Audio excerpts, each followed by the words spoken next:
All right, guys, today we're going to graph some sine and cosine functions that have been transformed, which means they've been shifted around a little bit or stretched and shrunk a little bit. So really watch closely on this one, and I want to make it as easy as I can for you. And this is one we'll definitely have to work on some tomorrow, so don't get too frustrated just watching the video.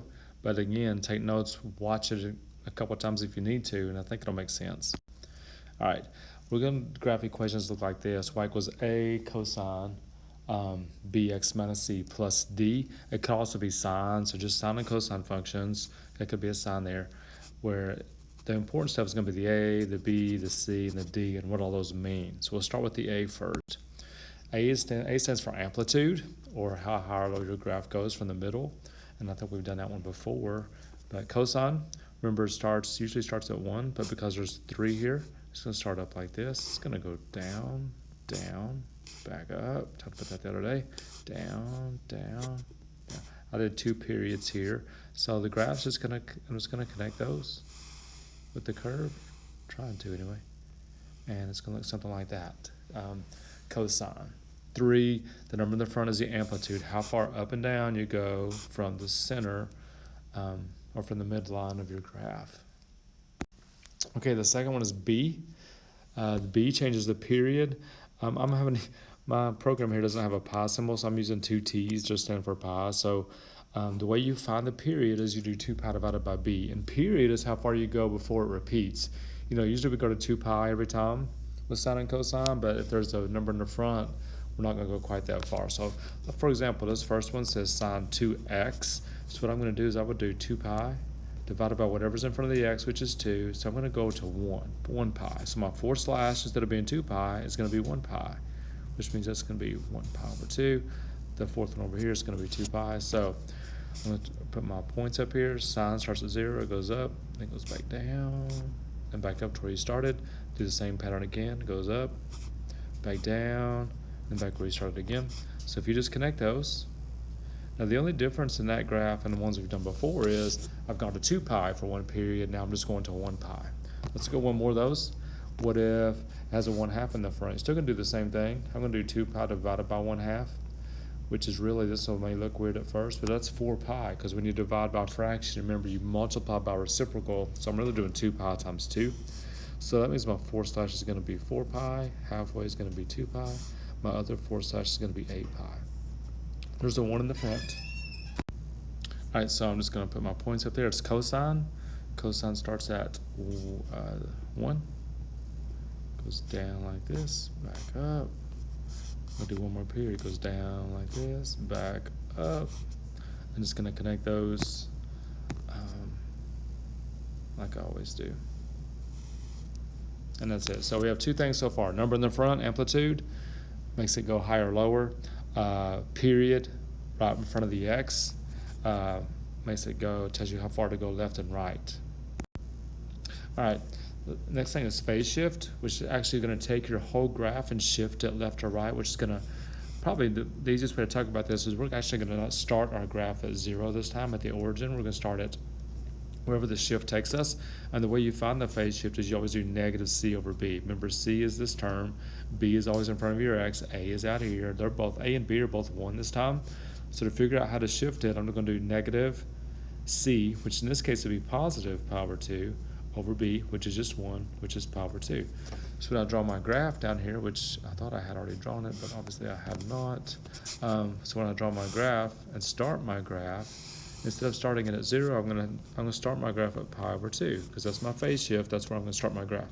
So I'm gonna go 4 slashes past pi over 2, and because the period is still 2 pi, because there's nothing in front of the x, if I added 2 pi to 1 pi over 2, I would get 5 pi over 2. Halfway to there is 3 pi over 2. Put my points up there. Remember, we're starting now at pi over 2. So my point's going to go, it's cosine, so it starts up at 1, it goes down, and then starts going back up. All right, if we graph it, it's going to do this right there. And of course, it would keep going. You could draw another period if you wanted to, but that's what the phase shift does. It shifts it left or right, and it's always opposite of what that sign is. So because it was a minus, it shifted right. If it had been a plus pi over 2, I would have gone left to negative pi over 2 before I drew my graph.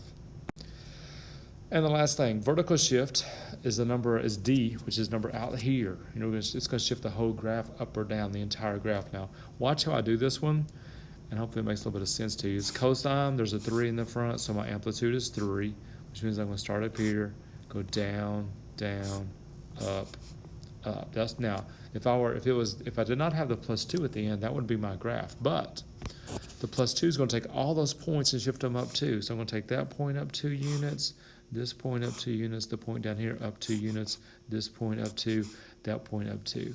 So those blue points right there are actually going to be my graph. So I'm going to connect those like this. And there's the whole graph. So you have to shift the whole thing up 2. If it had been -2, obviously would have gone down 2. Okay, got a doozy here. We're going to put everything together. It's got a number in the front, which is actually -1. It's got a B, it's got a C, and it's got a D. Hang on best you can. Now, what I'm going to do is I'm going to list stuff down here. The amplitude is going to be -1. Now, because it's negative, it's actually going to make the graph turn upside down.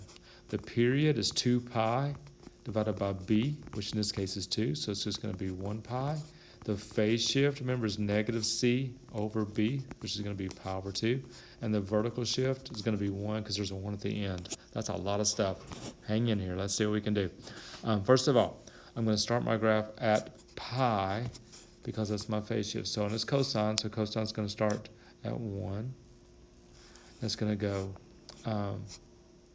down, down, up, up. That's my cosine.